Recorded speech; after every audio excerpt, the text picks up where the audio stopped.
¿Has pensado en comprarte un vehículo eléctrico? ¿Estás cansado de gastar tanto en combustible? El día de hoy hablaremos de electromovilidad. Y para eso hemos invitado a Edwin Zorrilla, experto en electromovilidad e ingeniero electrónico. Edwin, muchas gracias por aceptar la invitación y por estar aquí. No, gracias a ustedes. Es un placer departir sobre estos temas. Super Edwin. Edwin, primera pregunta para entrar en contacto con nuestros videntes. ¿Qué es para ti electromovilidad? ¿Cómo lo puedes definir en términos sencillos? Sí, bueno, la electromovilidad no es otra cosa que la transformación que está sufriendo el transporte de la tecnología que se viene utilizando de motores de combustión hacia motores eléctricos y baterías, ¿no? Estamos hablando de la electrificación del transporte. No solamente a nivel de vehículos ligeros, también vehículos de transporte público, vehículos pesados e incluso flotas industriales. O sea que es toda esta transformación de la tecnología de combustión a la tecnología de motores eléctricos y baterías. Edwin, yo tengo una duda, ¿no? Una consulta, ¿no? El motor eléctrico está años en el mercado, ¿no? Años en el mercado. ¿Qué es lo que hace que actualmente estamos hablando de electromovilidad? ¿Qué es lo que hace? ¿Qué tecnología ha variado o cuál ha sido el driver que ha empezado a ser el detonante para que esta nueva tecnología esté ahora con nosotros y estemos hablando de ello? Muy buena pregunta, realmente. Yo recomiendo en este caso un poquito que revisemos la historia. Como tú bien dices, los motores eléctricos tienen muchos años en el mercado y especialmente los vehículos, los primeros vehículos particulares de transporte, ahí en el 1900, ojo, se desarrollaron tanto con motores eléctricos como con motores de combustión. Simplemente que por algún motivo, básicamente por el descubrimiento de petróleo barato en Texas y porque, por ejemplo, Ford masifica con su modelo T el motor a combustión, es que el desarrollo se dio en base a los vehículos de combustión, ¿no? Entonces, ese ha sido un poco lo que ha influido en que tengamos pues, más de 100 años la preponderancia de vehículos a combustión. Sin embargo, ya en los últimos años, ya hace 30 años, recomiendo ver un video que se llama ¿Quién mató al auto eléctrico? Búsquenlo ahí, donde un poco se cuenta también, obviamente ha habido mucho interés y obviamente ha habido una fuerte promoción, por decirlo de alguna manera, para que esta tecnología de los vehículos a combustión se mantenga, ¿no? Y finalmente, el jugador clave en que ha cambiado un poco este panorama en los últimos 15 años ha sido Tesla. O sea, imaginarse un nuevo jugador que ha entrado a competir con fabricantes con tantos años, hay que reconocer que Tesla demuestra un poco que la tecnología eléctrica estaba lista hace mucho tiempo para reemplazar a la tecnología de combustión. Y podemos decir que hoy en día para un usuario común el vehículo eléctrico ya rinde mejor económicamente que el vehículo a combustión. Sí, dependiendo del recorrido, ¿no? Definitivamente hay que tener claro, los vehículos eléctricos por la tecnología todavía son más costosos en la inversión inicial que un vehículo a combustión, pero en el uso se ahorra. El costo de electricidad equivalente en cuanto al combustible es al menos contra la gasolina la quinta parte, ¿no? Entonces, dependiendo del recorrido que uno tenga, a más recorrido, más rápidamente vas a recuperar esa mayor inversión inicial. Edwin, tú tienes un auto eléctrico, ¿cierto? Dos autos eléctricos, interesante. Wow. ¿Cuál es la principal ventaja que tú encuentras en tu auto eléctrico? ¿Cuál es tu principal ventaja comparado? Porque tú tienes también tu auto de combustión interna con petróleo, gasolina, pero ¿cuál es la principal ventaja de tu auto eléctrico? ¿Y por qué lo recomendarías? Bueno, a ver, principalmente el ahorro. Realmente yo ya tengo más de 4 años conduciendo un vehículo eléctrico en la ciudad, principalmente para la ciudad, realmente es lo más conveniente, es muy eficiente.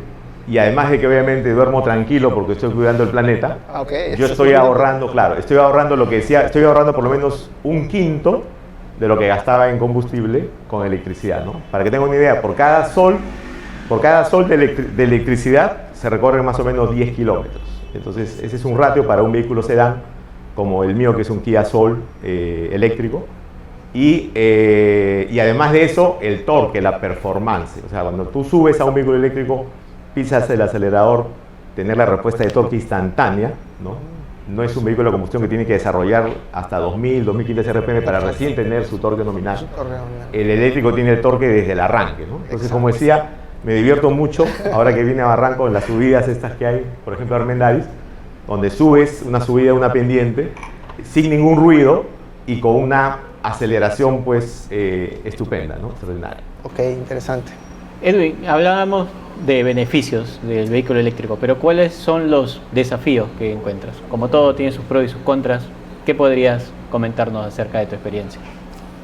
Buena pregunta también. Definitivamente una tecnología nueva requiere, en este caso, una de las cosas que hay que desarrollar, infraestructura de carga, definitivamente. Entonces, necesitamos infraestructura de carga, pero para salir de la ciudad, ¿no? Un poco que dentro de la ciudad, por ejemplo, yo cargo mi vehículo eléctrico en las noches, en un tomacorriente convencional, y tengo la autonomía para recorrer varios días de la semana sin ningún problema. El tema es que cuando ya supero los 200 kilómetros que tiene la autonomía de mi vehículo eléctrico, que por la antigüedad que tiene que es el 2015 solo me da ese rango, ahí es donde está el desafío de desarrollar infraestructura de carga en las autopistas, carga rápida, para poder yo, obviamente, extender ese rango, extender esa autonomía y hacer viajes más largos. Pero en la ciudad, definitivamente que es lo más práctico, recomendable, el vehículo eléctrico. Ok, Edwin, Gracias. tú me hablas de que hay un tema de torque, ¿no? La autonomía, pareciera que fuera una solución perfecta, pero es necesario ahorita una voluntad política, una voluntad del Ministerio de Energía y Minas para poder desarrollar y masificar, porque también comentaste que te sientes tranquilo, duermes tranquilo de no contaminar, no generar emisiones. ¿Qué nos falta? ¿Cómo podríamos hacer para llevar esto a otro nivel? Porque, seamos sinceros, ¿cuántos vehículos eléctricos estarán por acá? Yo conozco 2, 3 personas nada más. Entonces, ¿qué falta? Sí, lo que falta ahí es primero tener, como bien dices, reconocer como país cuáles son los recursos energéticos que tenemos. El Perú no tiene petróleo, somos importadores netos de petróleo, y más bien tenemos electricidad abundante, tenemos potencial, inclusive de energías renovables, y esa electricidad es nacional, es propia y además es económica, es accesible. Entonces, tenemos que convertir y pasar de la dependencia de los hidrocarburos, de petróleo principalmente, el diésel sobre todo, a la electrificación del transporte. Y para eso hay que hacer lo que ya han hecho nuestros vecinos. Por ejemplo, Colombia, siempre lo cito, con 2 medidas nada más está masificando los vehículos eléctricos. Una, exoneración del IGB para vehículos eléctricos y la infraestructura de carga, y 2, exoneración del pico y placa. Dado el tráfico que hay en ciudades como Bogotá, muy importante, Claro, que tú puedas circular todos los días con tu vehículo eléctrico, y ya ese valor agregado, esa ventaja que te da, más una reducción de un 20% en el costo, realmente está haciendo que incentiva y se masifique. ¿Y cómo podemos ver los efectos del uso de vehículo eléctrico, la masificación, en términos de la reducción de la huella de carbono? Muy importante ver que lo primero es, hay que hablar de eficiencia energética, ¿no? Una de las cosas que a veces se comenta es que el vehículo eléctrico realmente no reduce las emisiones, por ejemplo, si la electricidad que se utiliza no es renovable. Eso no es cierto, porque hay que tener en cuenta la eficiencia energética. Entonces, tú sabes que un motor eléctrico ya de por sí es 3 o 4 veces más eficiente que un motor de combustión. Nosotros no nos damos cuenta, nuestros vehículos de combustión son más estufas que realmente torque y movimiento, ¿no? Sí. Uno toca el capó del vehículo a combustión y siempre está caliente. Vayan a tocar el capó de un vehículo eléctrico, está totalmente frío. Entonces, la eficiencia energética es muy importante, porque, como digo yo, y a mis alumnos también en la universidad, algo que hay que tener en cuenta, ¿no? Aún cuando un vehículo eléctrico utiliza electricidad producida con carbón o petróleo, como por ejemplo en Estados Unidos, que a veces dicen que allí no, los vehículos eléctricos no reducen emisiones, pero por eficiencia energética, aún utilizando electricidad producida con carbón o petróleo, un vehículo eléctrico reduce hasta en un 30-40% el petróleo necesario para producir esa electricidad. ¿Por qué? Por la mayor eficiencia. Entonces, muy importante tener en cuenta el tema que es la eficiencia, la que nos da también la sostenibilidad, ¿no? Edwin, te voy a poner acá una pregunta y quiero que la respondas, que pienses muy bien tu respuesta, porque es un tema polémico, ¿eh? Es un tema polémico. El tema de la batería. Se habla mucho de las tierras raras, el proceso de producción, el que no se puede reciclar. ¿Qué puedes decirme acerca de esas de esos comentarios que se tienen, en el cual por ahí pueden hacer una evaluación, ¿no? Con respecto a lo que, si es una energía limpia o no, el reciclaje de la batería. ¿Qué nos puedes comentar con respecto a ello? Muy buen punto también, es una de las objeciones que se tiene con respecto a los vehículos eléctricos. Aquí lo que hay que tener en cuenta es el análisis, así como uno tiene que hacer un análisis de eficiencia energética en toda la cadena de valor, uno tiene que hacer un análisis de emisiones considerando todo el ciclo de vida del vehículo, ¿no? Incluido la fabricación de la batería y las emisiones por la fabricación de la batería. Entonces, hay que ir a fuentes como la Agencia Internacional de Energía, que hace estos análisis, y cuando uno suma y pone todas las emisiones en la fabricación del vehículo y luego la reducción que hace el vehículo en su vida útil, en su recorrido, obviamente a la larga el vehículo eléctrico reduce emisiones, ¿ok? O sea que aún la batería, con todos los componentes que tiene y sin considerar reciclaje, aún así el vehículo eléctrico, a partir, vamos a decir, de los 30, 40 mil, 50 mil kilómetros, dependiendo del tamaño del vehículo y su batería, ya llega un momento en el cual pasa un punto en el cual comienza a reducir emisiones. Compensa rápidamente todo lo que se hizo durante la fabricación. Entonces siempre digo, la única manera para que un vehículo eléctrico no compense y no reduzca esas emisiones es que tú lo compres y lo tengas guardado en el garaje y ese vehículo nunca circule. Apenas el vehículo comienza a circular, comienza a compensar las emisiones y obviamente muchísimo más que un vehículo a combustión. Es más, los vehículos a combustión nunca llegan a compensarlas. Siempre están sumando, ¿no? El vehículo eléctrico obviamente parte con una huella de carbono, pero a partir de cierto recorrido comienza a compensar y reduce, y en el ciclo, en todo su ciclo de vida, definitivamente que es conveniente para el medio ambiente. En resumen, sumando y restando, el vehículo eléctrico siempre reduce las emisiones. Va a generar una reducción en lo que viene a ser emisiones. ¿Ok? Interesante. Y justo hablábamos ya de algunos componentes, mencionabas algunos componentes de un vehículo eléctrico. ¿Qué consideraciones debería tener alguien que está pensando en comprarse un vehículo eléctrico para temas relacionados al mantenimiento? Yo compré mi Kia Soul Electric usado, se lo compré a la misma Kia, es un vehículo de demostración que se trajo en el 2015, lo compré en el 2020, llevo 4 años y medio y he gastado 0 mantenimiento, salvo un cambio de aire acondicionado a los 3 años. Entonces, realmente el mantenimiento es mínimo, recién le va a tocar ahora pronto un cambio de hidrolina del lubricante de la caja de transmisión. Pero el vehículo eléctrico, hay que tener en cuenta, no tiene aceite, o sea, no hay cambio de aceite, no tiene los filtros de aceite, no tiene radiador, no tiene bujías, no hay todos estos consumibles que en los de combustión cada 3.000 o 5.000 kilómetros tienes que cambiar. Exacto. Y el motor eléctrico viene sellado en una transmisión que es prácticamente, nada es libre de mantenimiento, pero es muy poco mantenimiento, como digo, solo esta hidrolina, este lubricante de la caja de transmisión. En lo demás, frenos y otras cosas, amortiguadores, en eso sí, obviamente es similar a un vehículo a combustión. Ok.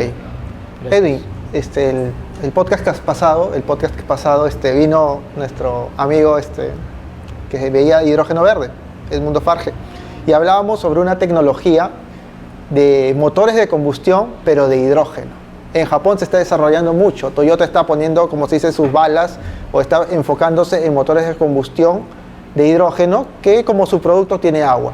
¿Tú ves que estas dos tecnologías van a estar en una pugna en los próximos años, o tú ves mucho más ventajoso la parte de electromovilidad en estas soluciones de motores, ¿no?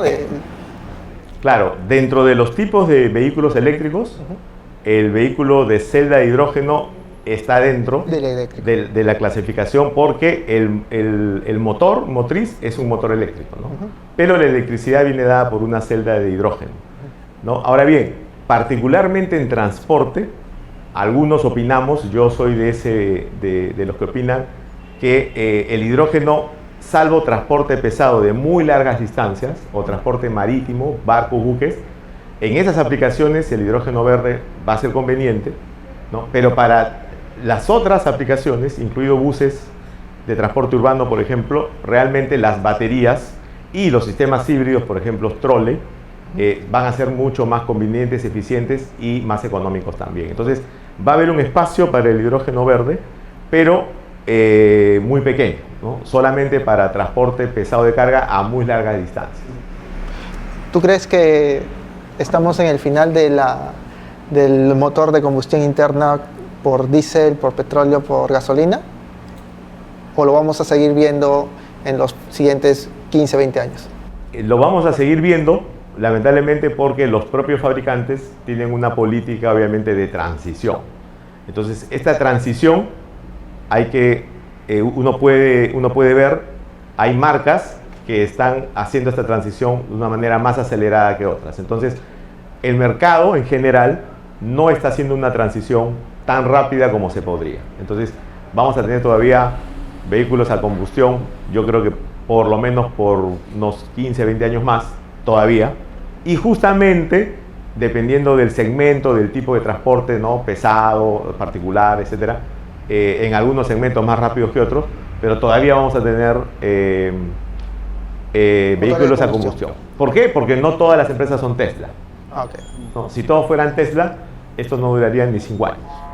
Interesante. Pero como digamos, cada fabricante tiene que tener también su política de transición, no puede hacer una transformación de un día para otro, entonces vamos a tener todavía una transición, digamos, no tan acelerada como algunos quisieran. Okay. Edwin, y otra pregunta relacionada a ese tema, que ha venido la comparación con el vehículo por hidrógeno verde, y hablando de la transición también, ¿cuáles son las diferencias con un vehículo híbrido? Bien, en el tema del vehículo híbrido hay que tener mucho cuidado, ¿no? Este podcast yo creo que vamos a aprovechar para hacer un poco de... Primero, si se compra un híbrido, tienen que comprarse un híbrido enchufable. Ya no se compren el híbrido que no es enchufable. Y si escuchan un término electrificado y no eléctrico, corran, huyan. No se compra porque es un término que, voy a decirlo acá, que se ha por ahí usado para referirse a los híbridos no enchufables, que en realidad es una tecnología muy antigua. Es un sistema donde los dos motores aportan en paralelo, con un sistema de engranajes de transmisión bastante complejo, que el día que ese sistema logra es bien complicado de reparar. Entonces, los primeros híbridos más antiguos eran híbridos con esta arquitectura en paralelo, ¿no? Un motor de combustión engranado con un motor eléctrico en paralelo, y el motor de combustión generando electricidad para el motor eléctrico. Sin embargo, esta arquitectura ya ahora ha sido superada por lo que se llama arquitectura serie, donde el motor de combustión solo se usa para generar electricidad, y es el motor eléctrico el que tiene toda la tracción, con todas las ventajas que trae esa tecnología. Entonces, ese es el vehículo enchufable, que además tiene una batería con cierta capacidad para moverte unos 60 kilómetros y que se puede recargar externamente. Entonces, ese híbrido enchufable, ese es digamos, el que recomendaría, ¿no? Es la tecnología más reciente. El otro híbrido más antiguo, te hablan de electrificados, pero no te dicen, digamos, todo el contexto. Es más, dicen que es autorrecargable, lo cual para mí es una publicidad media engañosa. La verdad, ¿no? Exactamente. Y entonces hay que tener cuidado, ¿no? Lamentablemente esta información no se difunde. Tú vas a un concesionario, pides preguntas qué cosa es el híbrido y te dicen, este es lo mejor, este es el que se autorrecarga, este es el que no necesita que lo enchufes, pero no te explican, por ejemplo, cómo es esa configuración interna en paralelo. Entonces, muy importante tener claro que hay híbridos y híbridos. Si alguien piensa en un híbrido en esta transición, yo recomendaría un híbrido enchufable, que además, ojo, es considerado eléctrico, porque tiene la tracción justamente, la tracción es eléctrica y tiene una batería con cierta autonomía que te permite moverte solo en eléctrico. Exacto, ya está a un paso de ser solamente eléctrico. El motor de combustión se usa prácticamente solo para generar electricidad. Interesante. Edwin, hemos hablado de autos, ¿no? Autos para la familia, ¿no? Autos para movernos ahí, ¿no?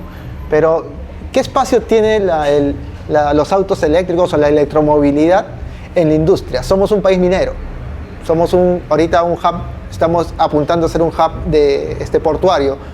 ¿Qué espacio tiene en esta industria, en este segmento, ¿no? ¿Hay espacio o simplemente estamos enfocados en lo que es la electromovilidad para personas, ciudadanos comunes y corrientes? No, definitivamente que, como decía al inicio, la electromovilidad ya está a todo nivel, y en el ámbito industrial, incluso en el caso de Perú, como aquí no tenemos incentivos para masificar, la industria privada está avanzando por su propia cuenta, ¿no? Un caso, y hay que resaltarlo, casos como recientemente DP World, por ejemplo, DP World, en las operaciones de puerto hay unos camiones eléctricos portacontenedores.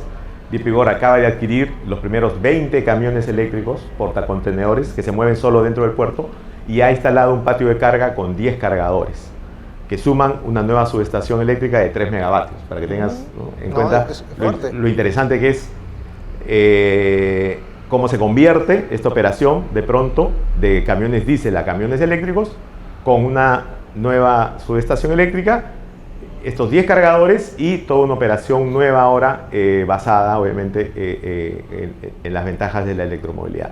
Muy importante porque DP World es el primer puerto a nivel mundial. ¿A nivel mundial? A nivel mundial, ni en el mismo... ¿Ni Europa? Ni en el mismo Dubái, o sea, ni en la misma casa matriz han empezado, sino que realmente hay que reconocer esa apuesta que ha hecho DP World Perú, y ahora los camiones eléctricos están operando. Tuve la suerte de estar justo la semana pasada ya, por ahí después cuando hagan la edición van a ver unas fotos, y es muy interesante ver que ya está comprobado cómo, por ejemplo, esta empresa está apostando por la electromovilidad. Obviamente hay un mayor costo de inversión, pero con el ahorro en combustible van a recuperar esa inversión en algunos años, y a partir de ahí todo va a ser ahorro. Todo es ahorro. Okay. Una pregunta similar ahí. ¿Cuánto más o menos podría representar la inversión en la infraestructura para sostener o cargar, o el sistema de carga de estos vehículos eléctricos en la industria respecto de la inversión total? Sí, mira, usualmente la infraestructura de carga, por ejemplo en este caso puntual, que es un proyecto de obviamente decenas de millones de dólares, no está, todo lo que es infraestructura de carga con su estación eléctrica y todo lo demás, no pasa el 10 o 15% de la inversión total, porque obviamente los vehículos son lo que más cuestan, ¿no? Considerando todo, considerando inclusive, como te digo, una subestación nueva que tengas que implementar, sistema de utilización, todo. O sea que la infraestructura de carga es un componente importante, pero no llega, como te digo, a pasar difícilmente el 10% de la inversión total. Edwin, al ser autos eléctricos, camiones, hablamos también de repente camiones mineros eléctricos, ¿hay un espacio para la digitalización? ¿Es más rápido, es más fácil meter inteligencia artificial, digitalización en un equipo eléctrico? ¿Estamos apuntando, sabemos hacia dónde va? ¿O es que es tan amplio que ahorita hay muchos desarrollos y vamos a ver cuál es el que se vaya a posicionar con el auto eléctrico o con la electromovilidad? Sí, muy buen punto también. Aquí hay dos cosas. Primero es la ventaja de la tecnología eléctrica, que no requiere la instrumentación, que no requiere toda la instrumentación para justamente hacer una automatización o hacer una digitalización, como lo es en la tecnología a combustión. Imagínate solamente, por ejemplo, la medición del consumo de combustible, ¿no? Cómo tendrías que ¿no?, poner cierta instrumentación que te mide ese flujo, que te mida eso, cuando en contraparte de un vehículo eléctrico, eso es directamente corriente o voltaje que está directamente asociado al propio sistema de control del vehículo. Entonces, es mucho más sencillo y está mejor preparado el vehículo eléctrico para darte mucho más data. Hay mucho más datos. Tú sabes que los datos ahorita es el oro. Entonces, claro. Entonces, realmente la abundancia de datos en un vehículo eléctrico es una de las mayores ventajas.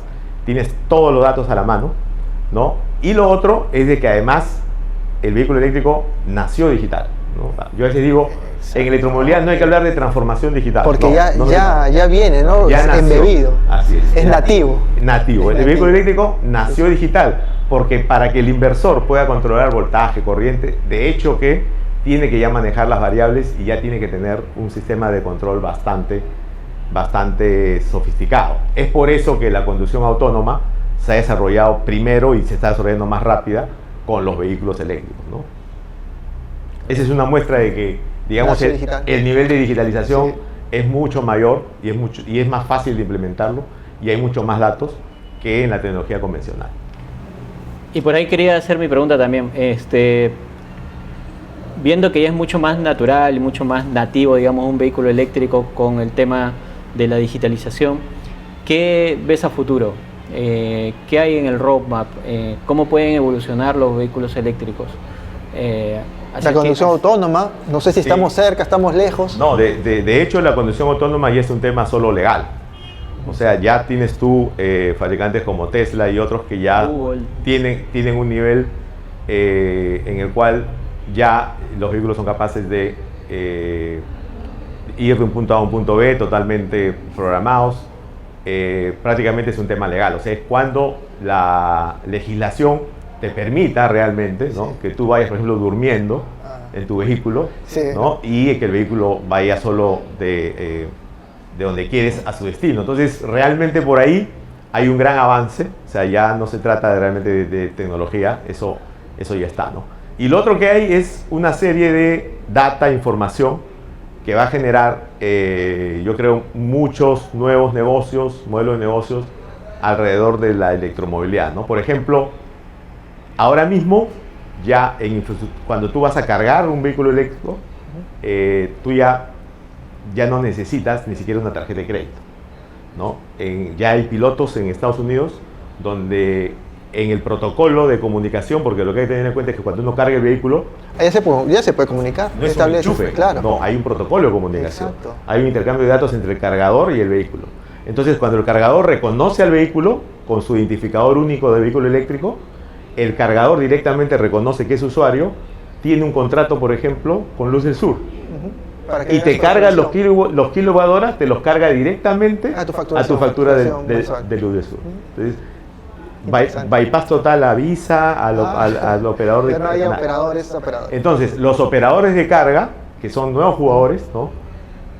Como EVgo y varias empresas más en el mundo, están ahora viendo cómo obviamente explotan estas nuevas tecnologías digitales justamente para aprovechar, primero, fidelizar a los usuarios, porque ahorita mismo hay un tema muy nuevo, entonces somos pocos los que usamos vehículos eléctricos, entonces todavía se está armando esa base de datos.